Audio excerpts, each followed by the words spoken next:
तो व्यवहार का उत्तर भी दे दिया, व्यवहार से कहा हुआ है। यदि व्यवहार से कहा है तो फिर नहीं है क्यों कहते हो? अमृतचंद्राचार्य ने एक स्तर का और जोड़ दिया था, क्योंकि तादात्म्य नहीं है इसलिए। तब इनकी चर्चा हो रही थी इन गाथाओं में 61 से 64, इन 4 गाथाओं में कि तादात्म्य क्यों नहीं है, जीव का वर्णादि के साथ में तादात्म्य क्यों नहीं है। यदि तादात्म्य मान लेते हैं तो क्या दिक्कत आएगी। बात बहुत, मैंने जो तर्क दिया वो एक ही है, बहुत बड़ा नहीं है, लेकिन ये मैंने वर्णादि रूप में हूँ, ये इतनी गहराई में बात बैठी हुई है, जो जीव अजीव तत्व की भूल बैठी है ना, वो बहुत गहराई में बैठी है। इसलिए इतने तर्क से, युक्ति से, विस्तार दे करके इसकी चर्चा करते हैं। तो ये 4 गाथाओं में इतनी सी बात कही कि नहीं हो सकता तादात्म्य। यदि तादात्म्य होगा तो जीव को पुद्गल होना पड़ेगा। यदि पुद्गल हुआ, अकेले संसार अवस्था में ही मान ले तो भी दिक्कत है। संसार अवस्था में यदि तन्मय हो गया तो फिर मोक्ष अवस्था में कहाँ से आएगा, वो तो वही होगा। ऐसा तो नहीं कि यहाँ तन्मय हो गया था, तन्मय हुआ और फिर वहाँ छूट कैसे जाएगा, फिर तो मोक्ष अवस्था में भी पुद्गल ही बना रहेगा, तो पुद्गल ही रहा। टीका में तो स्पष्ट ये कहा है, यदि ऐसा कहेंगे तो जीव का अभाव मानना पड़ेगा कि जीव पुद्गल रूप हो गया तो जीव बचा ही कहाँ, वो जीव के अभाव का ही प्रसंग आ जाएगा। इसलिए जीव का वर्णादि के साथ या वर्णादि का जीव के साथ तादात्म्य नहीं है। तो है क्या? अवगाह संबंध है, संयोग संबंध है, तादात्म्य संबंध नहीं है। अवगाह को स्वीकार करना जरूरी है, क्योंकि पर्याय में बंध है, संबंध है, संसार है, इसलिए वो स्थिति है। तो पर्याय की अपेक्षा से है। जितना निषेध चल रहा है वो द्रव्य स्वभाव से और शुद्ध नहीं की अपेक्षा से चल रहा है। अब बोली 61 से 64 गाथाएं भी और उनका पद्यानुवाद भी। गाथाओं की चर्चा हो गई थी, कोई बात मूल गाथा से ख्याल में नहीं आई हो वो आप पूछ सकते हैं फिर। बोलिए।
जीव है संसार में, तब जीव संसारी सभी वर्णादिमय हो जाएंगे।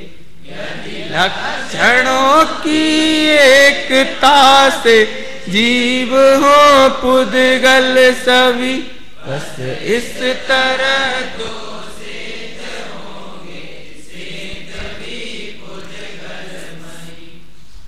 प्राकृत में तत्भवे जीवाणम संसारत्थाणम, इस पर अनुस्वार बिंदी चाहिए, इसको सुधार लेना और बोलने में भी इसे सुधारना तत्त भवे जीवाणम संसारत्थाणम होन्ति वर्णादि। षष्ठी विभक्ति के लिए जीवाणम संसारत्थाणम, फिर से नीचे भी आया है 63वीं गाथा में भी संसारत्थाणम जीवाणम। चलिए कुछ पूछना मूल गाथाओं में।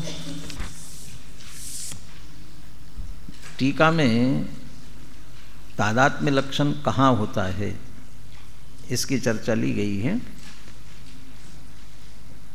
एक तरह से सैद्धांतिक रूप से, पारिभाषिक रूप से समझ लीजिए।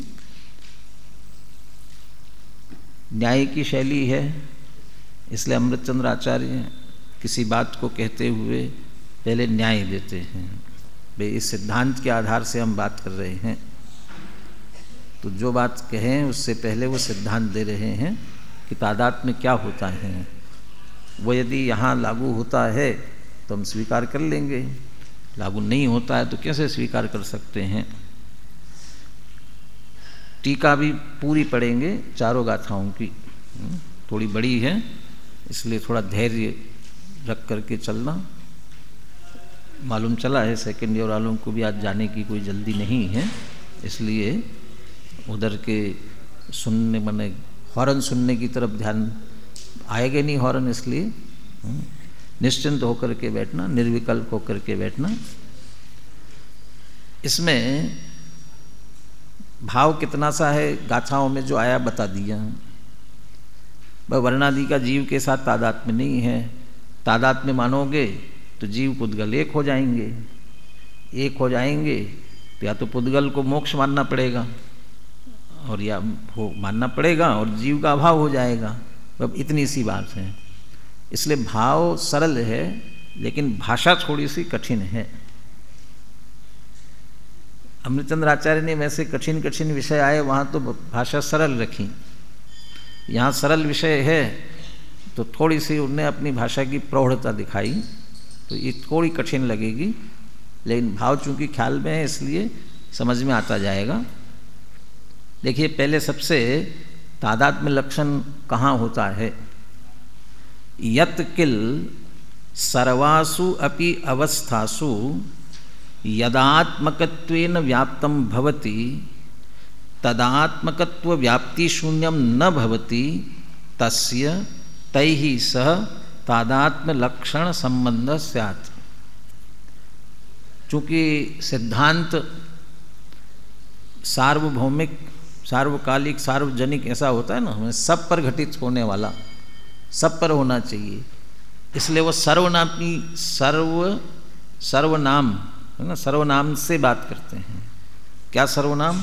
यत किल, जो वास्तव में सर्वासु अपि अवस्थासु यदात्मकत्वेन व्याप्तम भवति, जो सारी अवस्थाओं में जिस पने से व्याप्त होता है, यानी जो वो सब में व्याप्त हो, बराबर सारी अवस्थाओं में जो व्यापे, और तदात्मकत्व व्याप्ति शून्यम न भवति, और जिनमें व्याप रहा है ना वो अवस्थाएं, वो पर्याय, उनकी व्याप्ति से रहित न हो, माने वो उनमें बराबर व्यापे और उनकी व्याप्ति से वह रहित न हो।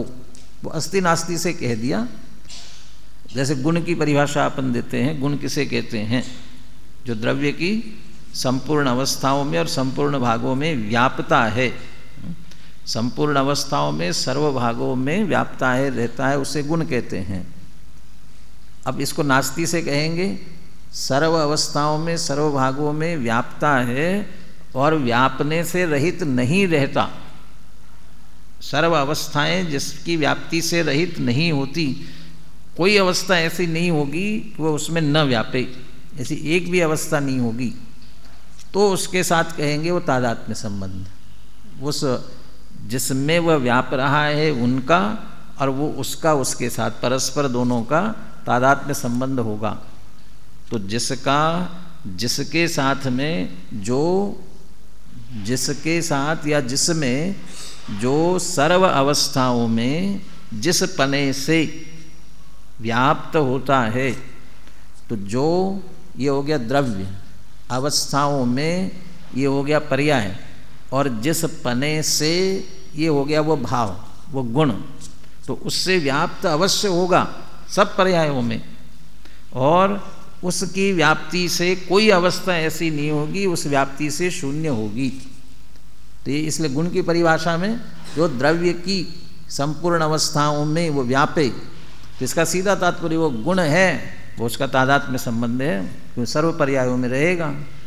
तो वो यदात्मकत्व, ये जो शब्द दिया है, जिस भावपने से, स्वभाव से, गुण से, धर्म से, वो यदात्मकत्व, ये जो पना माने उसका वो द्रव्य का वो गुण है, वो भाव है।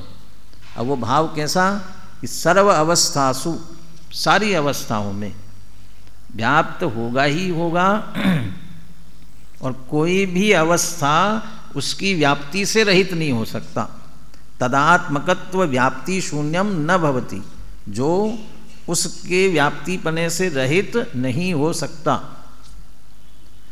अग्नि उष्णत्वपने से सब अवस्थाओं में, वो प्रारंभ से लेकर अंत तक, और जितनी अग्नि छोटी बड़ी जैसी भी जल रही होगी, उन सभी अवस्थाओं में उष्णत्वपने से व्याप्त रहेगी सारी अवस्थाएं।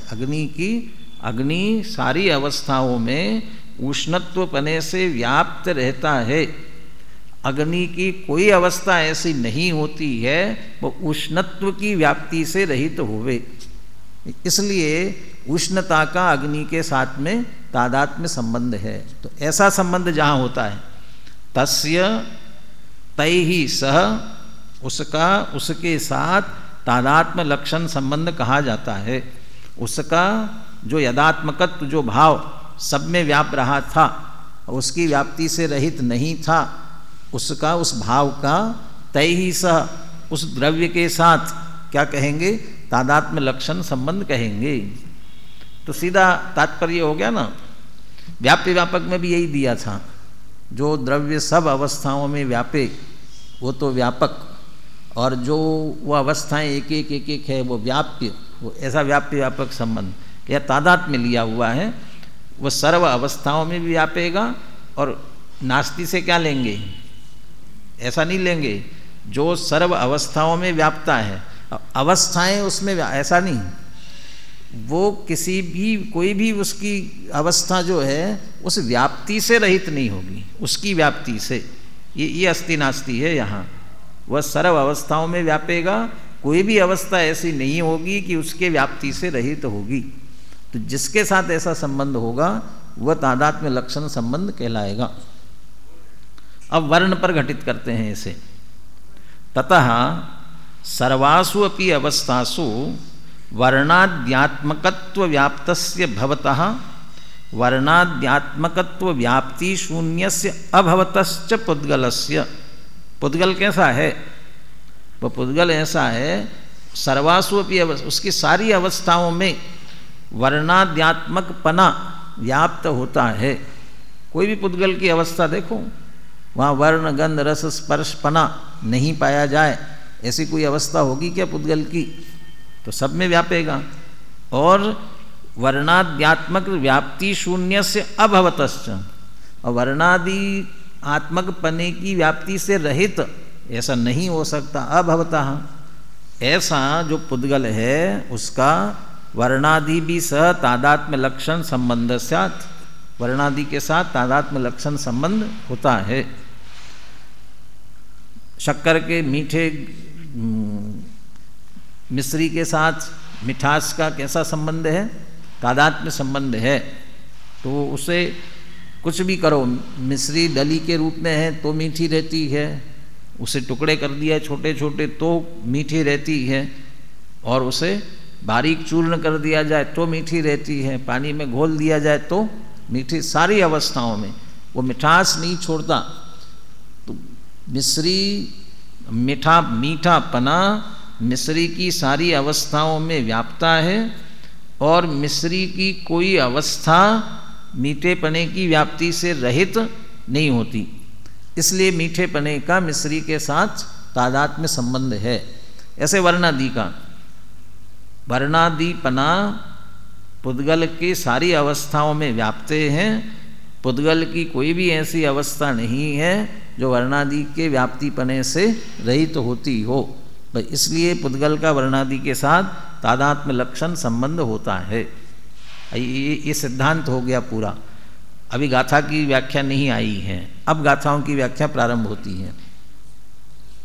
संसार अवस्थायाम कथंचित वर्णाद्यात्मकत्व व्याप्तस्य भवतः वर्णाद्यात्मकत्व व्याप्ति शून्यस्य अभवतश्चापि। अब यहाँ यद्यपि व्याप्ति की बात ले रहे हैं, लेकिन तादात्म्य नहीं कह रहे इसको। इतने मात्र से तादात्म्य मत समझ लेना। क्यों? क्योंकि तादात्म्य के लिए तो सर्वथा की बात है, सर्व अवस्था की बात है। लेकिन यहाँ कौन सी अवस्था ले रहे हैं? अकेली संसार अवस्था। व्याप्ति की बात तो स्वीकार कर रहे हैं, लेकिन इतने मात्र से तादात्म्य नहीं मानना। क्या जीव की संसार अवस्था कैसी है? कि संसार अवस्था में तो कथंचित वर्णाद्यात्मकत्व व्याप्तस्य भवतः, वर्णाद्यात्मक पने की व्याप्ति कथंचित संसार अवस्था में होती है। तो ऐसा होता है कि संसार अवस्था में वर्णादि से व्याप्त जीव होता हुआ दिखाई देता है। कथंचित का मतलब क्या? कथंचित माने थोड़ा सा व्याप्ता है, थोड़ा हिस्सा व्याप्ता है नो, किसी अपेक्षा। तो कौन सी अपेक्षा? पर्यायार्थिक नहीं की अपेक्षा, बंद पर्याय की ओर से देखने पर वो उस दृष्टि से व्यवहारने से व्यवहार की अपेक्षा देखेंगे तो वह उसमें व्याप्ता हुआ दिखता है। और दूसरी तरफ कोई संसारी अवस्था ऐसी नहीं है जीव की जो वर्णादि से व्याप्ति से रहित हो। एकाध संसारी जीव की अवस्था बता दो। कोई जीव की कोई ऐसी संसार अवस्था है तो अभी संसार में, लेकिन वर्णादि से बिल्कुल रहित है, ऐसी कोई अवस्था हो सकती है? विग्रह गति में तो होती होगी ना। विग्रह गति में जब एक शरीर छोड़ दिया, अभी दूसरा शरीर नहीं मिला है, तो उस बीच में तो रहित होता होगा। अभी तो शरीर नहीं है, तब भी है। क्यों है तब? क्योंकि अभी भी दो शरीर है उसके साथ में। ये तो स्थूल औदारिक वैक्रियक ये शरीर छोड़ दिया है, लेकिन तेजस और कार्बन इन शरीरों का संयोग तो है अभी, तो उसके कारण से भी वर्णाद्यात्मक की व्याप्ति अभी वहाँ है। तो संसार अवस्था में वर्णादि से व्याप्त होता है, और कोई संसार अवस्था वर्णादि की व्याप्ति से शून्य नहीं होती। ये अपि, ये तथापि अभी लेंगे उसे। संसार अवस्थायाम कथंचित वर्णाद्यात्मकत्व व्याप्तस्य भवतः और वर्णाद्यात्मकत्व व्याप्ति शून्य से अभवतः च अपि तथापि। अब लेते हैं मोक्ष अवस्थायाम सर्वथा वर्णाद्यात्मकत्व व्याप्ति शून्य से भवतः वर्णाद्यात्मकत्व व्याप्तस्य अभवतश्च जीवस्य। अब उधर मोक्ष अवस्था में क्या कह रहे? मोक्ष अवस्था में क्या होता है? वर्णाद्यात्मकत्व व्याप्ति शून्य। अब वहाँ वर्णादि की व्याप्ति नहीं होती, और वर्णाद्यात्मक व्याप्त माने कोई अवस्था वर्णादि से व्याप्त नहीं होती, और कोई माने व्याप्ति से शून्य ही होती है। व्याप्त नहीं होता और व्याप्ति से शून्य। भवता शब्द है दोनों तरफ से। व्याप्ति शून्य से भवतः और व्याप्तस्य अभवतस्, वर्णाद्यात्मकत्व व्याप्तस्य अभवतश्च। व्याप्ति से शून्य है और व्याप्त नहीं होता, माने दोनों तरफ नास्ति ली गई है। तो लेकिन एक शब्द का अंतर है।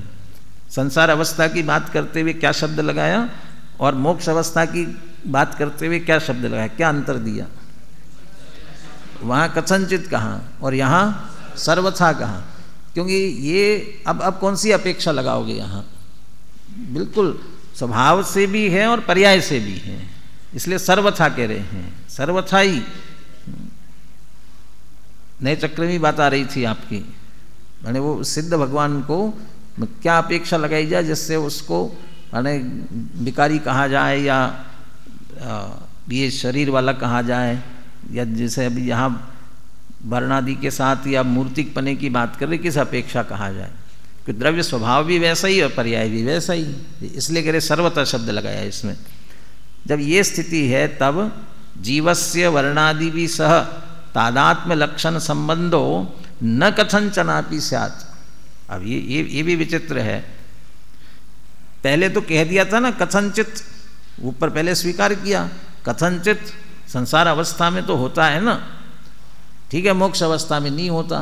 तो अब नहीं होता है तो फिर कथंचनापि न स्यात् क्यों कहते हो? कथंचित स्वीकार कर लो उसे। तो कथंचित व्याप्तिपने को स्वीकार कर रहे हैं, संयोग को स्वीकार कर रहे हैं, अवगाहपने को स्वीकार कर रहे हैं, लेकिन इसका अर्थ तादात्म्य नहीं होता है। जो निषेध कर रहे हैं वो तादात्म्य का निषेध कर रहे हैं। जीवस्य वर्णादि भी सह तादात्म्य लक्षण संबंधो न कथंचनापि स्यात्। तादात्म्य लक्षण वाला संबंध कभी नहीं होता। क्यों नहीं होता? क्योंकि तादात्म्य लक्षण का स्वरूप पहले बता दिया ना, सारी अवस्थाओं में व्यापना चाहिए और कोई भी अवस्था उसकी व्याप्ति से रहित नहीं होना चाहिए। तो जीव में क्या हुआ? संसार अवस्था में तो व्याप रहा है, लेकिन मोक्ष की अवस्था कैसी हो गई? उसके व्याप्ति से रहित हो गई। तो 50-50 हो गया। जब 50-50 तो बहुत बड़ा हो गया। यदि थोड़ा सा भी रहित होता तो भी नियम लागू नहीं होता उस पर, थोड़ा सा भी होता तो। लेकिन यहाँ तो बहुत सीधे सीधे दो अवस्थाएं पकड़ ली। इसलिए पूरे मोक्ष अवस्था में वर्णादि की व्याप्ति से रहित ही होता है, इसलिए वर्णादि सारी अवस्थाओं में नहीं व्याप्ते हैं। इसलिए बस तादात्म्य लक्षण नहीं होता। वर्णादि का तादात्म्य होने के लिए सारी अवस्थाओं में व्यापना जरूरी है, और वो सारी अवस्थाओं में नहीं व्यापता, इसलिए तादात्म्य संबंध नहीं है। फिर भी मान लेंगे तो कोई बात नहीं, सिद्धांत तो घटित नहीं होता है, हम फिर भी मान लेंगे तो क्या दोष आएगा? अगली चर्चा वही 62वीं गाथा की चर्चा उसी बात की है। जीवस्य वर्णादि तादात्म्य दुरभिनिवेशे दोषश्च अयम। फिर भी जीव का वर्णादि के साथ तादात्म्य है, ऐसा दुराग्रह, दुराग्रह जबरदस्ती मानते हैं ना, दुरभिनिवेश या के मिथ्या अभिप्राय, ऐसी मिथ्या मान्यता कोई करेगा तो क्या होगा? अयम दोषः, ये दोष आएगा। क्या दोष आता है देखिए। अब यहाँ भी थोड़ा सैद्धांतिक दृष्टि से बात कर रहे हैं। अब वो जैसे व्याप्य व्यापक संबंध वहाँ लिया ना कर्ता कर्म अधिकार में, वहाँ तो तादात्म्य वाली बात ही ली है कि तद्रूप होने की बात ली गई है। यहाँ जो व्याप्ति ली गई है, क्योंकि संसार अवस्था में व्याप्ति स्वीकार कर रहे हैं, तो यहाँ इसलिए लेना है अवगाह, संयोग, एक दूसरे में व्याप्त होकर के रहना, वो इतना लेना उसे, अवगाह संबंध की अपेक्षा से उतना ही लेना यहाँ पर। क्योंकि वहाँ भी तादाद में लगाओगे तो वही बात आ जाएगी ना कि संसार अवस्था में फिर तो तन्मय हो ही गया ना, तो इसलिए अवगाह संबंध ही लेना है। देखिए अब क्या दोष दे रहे हैं? यथा, अभी थोड़ी सी भाषा यहाँ भी कठिन आएगी आपको। यथा वर्णादया भावा क्रमेण भावित आविर्भाव तिरोभावा भी ताभी व्यक्ति भी पुद्गल द्रव्यम अनुगच्छन्तः पुद्गल द्रव्यस्य वर्णादि तादात्म्यम प्रथयन्ति। जो वर्णादि भाव है ना, ये क्या प्रसिद्ध कर रहे हैं, यह प्रथयन्ति दिया ना, जो ये बराबर घोषणा कर रहे हैं, बिल्कुल घोषित कर रहे हैं, प्रसिद्ध कर रहे हैं, जो शब्द देना चाहे कि वर्णादि क्या घोषित कर रहे हैं? ये घोषित कर रहे हैं कि हमारा वर्णादि के साथ पुद्गल के साथ तादात्म्य है। ये वर्णादि भाव जो है ये घोषित कर रहे हैं कि हमारा पुद्गल के साथ तादात्म्य है। ये कैसे घोषित कर रहे हैं? उसमें जो क्रमशः पर्याय होती है ना, पर्याय क्रमशः होती है, तो कैसी होती? क्रमशः उत्पादव्यय उत्पादव्यय उत्पादव्यय इस रूप में होती है। उत्पन्न ध्वंसी होती है ना, उत्पन्न ध्वंसी उत्पाद व्यय को यहाँ पर आविर्भाव और तिरोभाव कह रहे हैं। तो जो होने वाली वर्णादया, फिर से पढ़िए यहाँ से, यथा वर्णादया भावा क्रमेण भाविता, जो वर्णादिक वर्ण गंध रस स्पर्श ये सभी भाव जो कि क्रम से क्रमेण भाविता क्या होती है? आविर्भाव तिरोभाव, उत्पन्न होती है, ध्वंस होती है, आविर्भाव तिरोभाव। और ऐसे होते होते भावा भी ता भी व्यक्ति भी, तो वो जो भी हो रही उत्पाद रूप हो रही है चाहे व्यय रूप हो रही है, वर्ण गंध रस स्पर्श उसमें से जो भी हो रही है, उन सारी व्यक्तियों के द्वारा पुद्गल द्रव्यम अनुगच्छन्तः, वे किसका अनुसरण करती है? पुद्गल द्रव्य का अनुसरण करती है। जब वो पुद्गल का ही अनुसरण करती, उत्पाद में भी व्यय में भी, उत्पन्न होते समय भी जड़ात्मक पुद्गलात्मक और व्यय होते समय भी पुद्गलात्मक, पुद्गल को छोड़ती नहीं वर्णादि कभी भी, वो साथ नहीं छोड़ते हैं, उत्पन्न में भी व्यय में, माने सारी पर्यायें पुद्गल द्रव्य का ही अनुसरण करती है। जब उसका ही अनुसरण कर रही है, एक क्षण भी नहीं छोड़ रही है वो सारी अवस्थाएं, तो फिर किस में व्याप्त होंगी, वह किसके साथ तन्मय होंगी? इसलिए कह रहे वे सभी पुद्गलस्य वर्णादि तादात्म्यम प्रथयंती, तो वे प्रसिद्ध कर रही है, जैसे ना बिल्कुल चिल्ला चिल्ला करके कह रही है, जोर जोर से कह रही है कि क्या वर्णादि का तादात्म्य पुद्गल के साथ ही है और किसी के साथ में नहीं है। ये प्रथयंती, इसका निषेध भी ले रहे हैं दूसरी तरफ से। पुद्गल के साथ तो इस तरह से उत्पाद वे उसी में होगा, अब जीव के साथ ऐसा होता है क्या? ऐसा नहीं होता, ये निषेध की बात लेते हैं। तथा वर्णादया भावा क्रमेण भाविता आविर्भाव तिरोभावा भी ताभी व्यक्ति भी जीवम अनुगच्छन्तो जीवस्य वर्णादि तादात्म्यम प्रथयन्ति इति यस्य अभिनिवेशा। ये उल्टा कोई माने, उल्टी बात ले रहे हैं। जैसे पुद्गल के साथ तो इस तरह तादात्म्य है, अब जैसा पुद्गल के साथ तादात्म्य है वर्णादि का, उसी तरह यह जीव का भी अनुसरण करती है उसी तरह से। तो यदि ऐसा कोई दुरभिनिवेश, यस्य अभिनिवेशः, ऐसा किसी का मिथ्या अभिप्राय हो, ऐसी किसी के मान्यता हो, तो क्या दिक्कत, क्या दोष आएगा उसमें? तस्य, उसकी मान्यता में शेष द्रव्य असाधारणस्य वर्णाद्यात्मकत्वस्य पुद्गल लक्षणस्य जीवेन स्वीकरणात्। आपने जीव के साथ भी उसे जोड़ दिया, किसको? वर्णादि को। लेकिन वर्णादि क्या है? वर्णादि जो है वह पुद्गल का असाधारण लक्षण है, और जो पुद्गल का असाधारण लक्षण है वह किसके साथ जुड़ गया? किसने स्वीकार कर लिया? जीव ने स्वीकार कर लिया, क्योंकि वो वर्णादि जो उत्पन्न ध्वंस होते होते होते जीव का अनुसरण कर रहे हैं, तो जीव ने वो लक्षण स्वीकार कर लिया, ऐसा हो जाएगा। तस्य माने उसकी मान्यता में शेष द्रव्य असाधारणस्य, अन्य द्रव्यों में नहीं पाया जाता ऐसा कौन? वर्णाद्यात्मकत्वस्य, वर्णादिपना जो है ना वह असाधारण है और किसी द्रव्य में नहीं पाया जाता। तो कौन से द्रव्य में पाया जाता? पुद्गल लक्षणस्य, अकेले पुद्गल में पाया जाता है, इसलिए पुद्गल का लक्षण है। और जैसा तुमने माना है उस हिसाब से जीवेन स्वीकरणात्, फिर तो जीव ने स्वीकार कर लिया वो लक्षण। तो ऐसा करने से क्या हुआ? स्वीकरणात्, स्वीकार करने से जीव पुद्गलयो अविशेष प्रसक्तौ सत्याम, फिर तो क्या हो गया? जीव और पुद्गल में अंतर नहीं रहा। जब जीव ने पुद्गल का लक्षण ग्रहण कर लिया तो पुद्गल ही हो गया, दोनों का लक्षण एक हो गया तो एक ही तो हुए, तो अंतर कहाँ रहा दोनों में? तो अविशेष प्रसक्तौ सत्याम, अविशेष पने का प्रसंग आने पर, दोनों के एक होने का प्रसंग आने पर, पुद्गलेभ्यो भिन्नस्य जीव द्रव्यस्य अभावात्, तो पुद्गल से भिन्न कोई जीव द्रव्य नहीं रहेगा, जीव द्रव्य का अभाव हो जाएगा। अब जीव द्रव्य का अभाव होगा तो क्या होगा? भवत्येव जीवाभावा, जीव का ही अभाव हो गया। तो इस लोक में फिर कोई जीव नहीं बचेंगे, सब क्या हो जाएंगे? पुद्गल हो जाएंगे। फिर तो चारवाक मत की सिद्धि होंगी, वह उसी में से उत्पन्न हो गया था, उसी में मिल गया, कहाँ बचा अलग से। अब निषेध नहीं कर रहे, बस ये अभाव होगा, प्रसंग आ गया ना, तो ऐसा होता है क्या?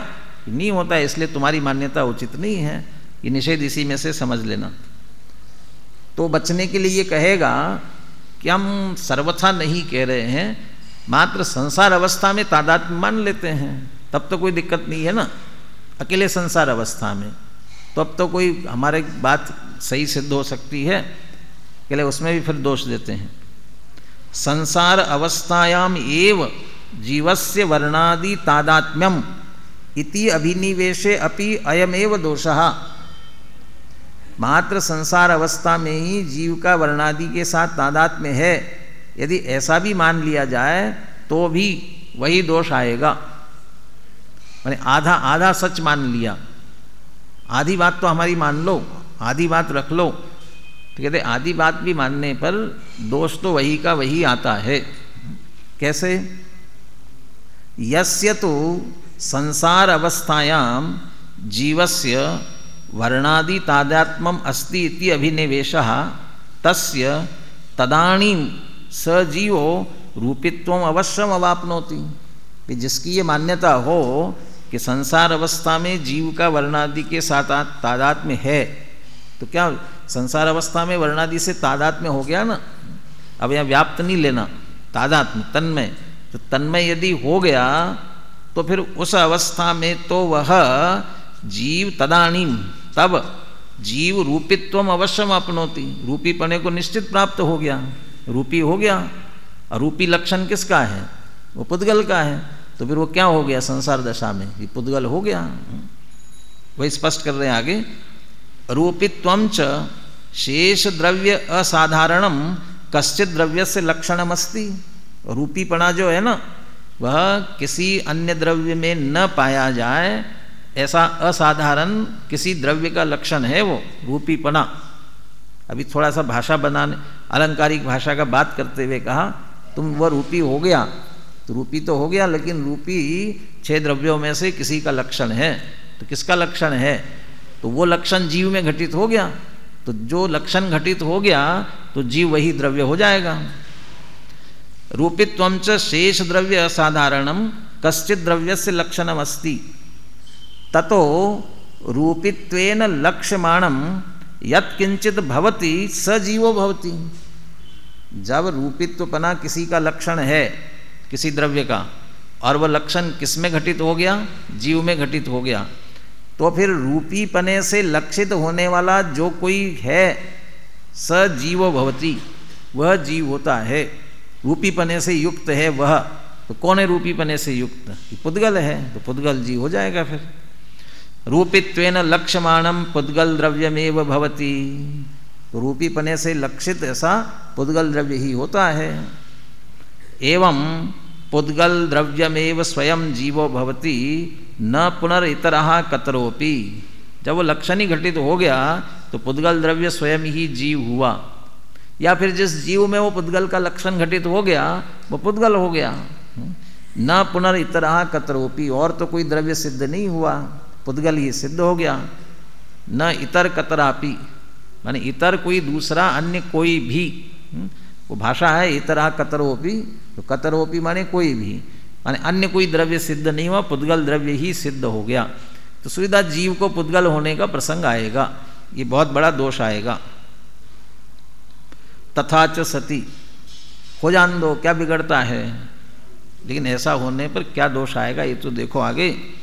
तथा च सती मोक्ष अवस्थायाम अपि नित्य स्वलक्षण लक्षितस्य द्रव्यस्य सर्वस्वापि सर्वासु अपि अवस्थासु अणपायित्वात् अनादि निधनत्वेन पुद्गल द्रव्यमेव स्वयं जीवो भवति न पुनरितरः कतरोपि। आपने कह दिया संसार अवस्था में तो तन्मय तादात्म्य हो गया था, संसार अवस्था में तो उसने पुद्गल का लक्षण ले लिया था, मुक्त होने के बाद छोड़ देगा। लेकिन लक्षण कहते किसको है? देखो लक्षण की परिभाषा भी दे दी यहाँ। लक्षण कैसा होता है? जो लक्षण होता है वो नित्य, नित्य स्वलक्षण लक्षितस्य, एक तो नित्य लिया, दूसरा द्रव्यस्य सर्वापि अवस्था सर्वासु अपि अवस्थासु, नित्य होता है और द्रव्य की सारी अवस्थाओं में अनपायित्वात्, अनपाय कभी नाश नहीं होता उसका, अपाय नहीं होता, उससे रहित नहीं होता, सारी अवस्थाएं उससे सहित ही होती है, उससे रहित कोई अवस्था नहीं होगी। तो सर्वासु अपि अवस्थासु अनपायित्वात्, सारी अवस्थाओं में अविनाशी पने से रहता है, और इसीलिए अनादि निधनत्वेन, वो अनादि निधन होता है। और तुम सोचोगे कि संसार अवस्था में तो ठीक है, तो संसार अवस्था में यदि पुद्गल का लक्षण पकड़ लिया तो फिर आगे तक जाएगा, वो छोड़ेगा नहीं कभी। तो मोक्ष अवस्था में कैसे छूट सकेगा? दो बातें, तीन बातें कही। नित्य, वो तीनों का अर्थ एक ही है। नित्य है तो नित्य है तो आगे तक रहेगा, सारी अवस्थाओं में वह अविनाशी पने से रहता है, तो आगे की मोक्ष अवस्था आएगी उसमें क्यों छोड़ेगा, उसमें भी रहेगा। और तीसरा अनादि निधन, तो अनादि निधन है तो अनंत काल तक आगे भी रहेगा, तो क्यों छोड़ेगा, इसलिए नहीं छोड़ेगा। तो क्या होगा? पुद्गल द्रव्यमेव स्वयं जीवो भवति। जब पुद्गल का लक्षण ही घटित हुआ था और आप कह रहे जीव को मोक्ष हो रहा है, तो पुद्गल ही जीव हुआ वहाँ, तो न पुनरितरा कत्रोपि, और कोई द्रव्य नहीं हुआ, इसलिए पुद्गल ये सिद्ध हो गया। तथाच सती, तो ठीक है पुद्गल को ही मोक्ष हो जाने दो, या मोक्ष अवस्था में उसी को जीव मान लो। तो तथाच सती तस्यापि पुद्गलेभ्यो भिन्नस्य जीव द्रव्यस्य अभावात्, फिर वहाँ पुद्गल से भिन्न कोई जीव द्रव्य नहीं बचा ना, नहीं बचा तो जीव द्रव्य से अभावात् भवत्येव जीवा भावा, तो जीव का तो अभाव ही हो जाएगा, जीव की सत्ता ही नहीं रहेगी। हो जान दो जीव का भी अभाव। अरे जीव का अभाव हो जान दो तो किसका अभाव हो रहा है? किसका अभाव हो रहा है? अपना स्वयं का अभाव हो रहा है, और स्वयं के अभाव के साथ सबके अभाव का प्रसंग आ जाता है। इसलिए ये तो तर्क युक्ति के संदर्भ में ऐसा कहते हैं, ऐसा कभी होता नहीं है, उधर तो कुछ नहीं होने वाला। तो क्या करो, ये तुम जो गलत अपनी मान्यता कर रहे हो उस मान्यता को बदलो। तुम्हारी मान्यता में जो बात पड़ी थी कि वर्णादि से तन्मय होता है, वह तन्मय कभी नहीं होता, न संसार अवस्था में होता है, मोक्ष अवस्था में तो है ही नहीं है, तुम भी स्वीकार कर रहे हो। इसलिए संसार अवस्था में भी वास्तव में तादात्म्य नहीं होता। तो वास्तव में तो तर्क इतना सही दिया है, यदि तादात्म्य होगा वर्णादि का तो पुद्गल होना पड़ेगा, पुद्गल हो गया तो जीव का अभाव हो जाएगा। अब तीन बातें जो इसमें है, एक तो तादात्म्य लक्षण का लक्षण, तादात्म्य किसे कहते हैं, और उसी के लिए बीच में जो दिया कि वो अपने पर्यायों के साथ ये दिया ना, आविर्भाव तिरोभावा भी ताभी व्यक्ति भी, ये प्रकरण। जीव का लक्षण क्या है? जीव का लक्षण क्या? उपयोग। उपयोग किसे कहते हैं? ज्ञान दर्शन का व्यापार। और संस्कृत में क्या परिभाषा उसकी? चैतन्यान विधायी परिणाम को उपयोग कहा ना, चैतन्यान विधायी परिणाम, उसको उपयोग कहा ना। तो वो चैतन्यान विधायी, वो लक्षण बनाया ना जीव का, वो कैसा है? वो जीव प्रत्येक उत्पाद व्यय में, हर एक जितने, इसको हम यहाँ जीव का चैतन्य पने के साथ तादात्म्य क्यों है, यदि ये कहना होगा तो वर्णादि जो लगाया ना, तो उसको ऐसा लगा सकते हो। यहाँ देखो, यथा वर्णादयो भावा दिया 125 पेज पर तीसरी पंक्ति, उसमें लगाओ उपयोग भाव, चैतन्य भाव, ज्ञानादि भाव, क्रमेण भावित आविर्भाव तिरोभावा भी ताभी व्यक्ति भी जीव द्रव्यम अनुगच्छन्ता जीवस्य ज्ञानादि तादात्म्यम प्रथयन्ति। ये ज्ञानादि जो है क्रमशः उत्पादव्यय होते हुए क्या करते हैं? जीव द्रव्य का अनुसरण करते हैं। जो अनंत शक्तियाँ उछलती है, कही गई ना, उछलती है, तो उछलती उछलती क्या हो जाती हैं? उछलते हुए जो उछलती है, कोई इधर गिर जाता होगा, कोई उधर गिर जाता होगा, और ऐसे अनंत बार बार अनादिकाल से उछल रहा है, धीरे धीरे धीरे सारा ही खाली हो जाता होगा। तो उछलती वाणी क्या होती हैं? वो उछलती है तो उत्पाद रूप होती, व्यय रूप होती। उत्पाद व्यय चलता रहता है, लेकिन वो उत्पाद व्यय करते हुए भी अनुसरण किसका करते हैं? एक जीव द्रव्य का अनुसरण करते हैं। इसलिए वो भूतकाल की जितनी वर्तमान प्रकट उत्पाद रूप है, और भूतकाल की सारी पर्याय क्या हो गई? व्यय रूप हो गई। वो भूतकाल की जो सारी पर्याय व्यय हो गई है, वे कहाँ चली गई? कहाँ चली गई? यही तो कहते हैं ना, व्यय होने के बाद कहाँ समा जाती है? उसी द्रव्य में समा जाती है, तो इसलिए उसी का अनुसरण करती है। जीवो ही तावत क्रम नियमित आत्म परिणाम उत्पद्यमानो जीव एव। ये उत्पद्यमानो कहा ना, उसके साथ ये भी लगा, उत्पाद लगाया, उसके साथ लगा उत्पाद के बाद व्यय हो गया, तो कहाँ गया वो? तो व्यय होने के बाद भी जीव ही है। जो महावीर का जीव है अभी सिद्ध अवस्था में, तो सिद्ध अवस्था में है, और उसी को हम ये कहते हैं ना, वो मारीच था, महावीर के रूप में, तीर्थंकर के रूप में जन्म लिया, तो ये भी सारी अवस्थाएं है कहते हैं ना। तो जीव रूप थी कि और किसी रूप थी? जीव रूप ही थी। तो वो पूर्व की अवस्थाएं उस जीव रूप ही रहती है, जीवपने का ही अनुसरण करती है। इसलिए वो चैतन्य पने को हम ले, चैतन्यपना जीवपने के साथ ही हमेशा रहता है, इसलिए चैतन्यपने का तो जीव के साथ तादात्म्य है। लेकिन ऐसा वर्णादिपना हमेशा नहीं रहता।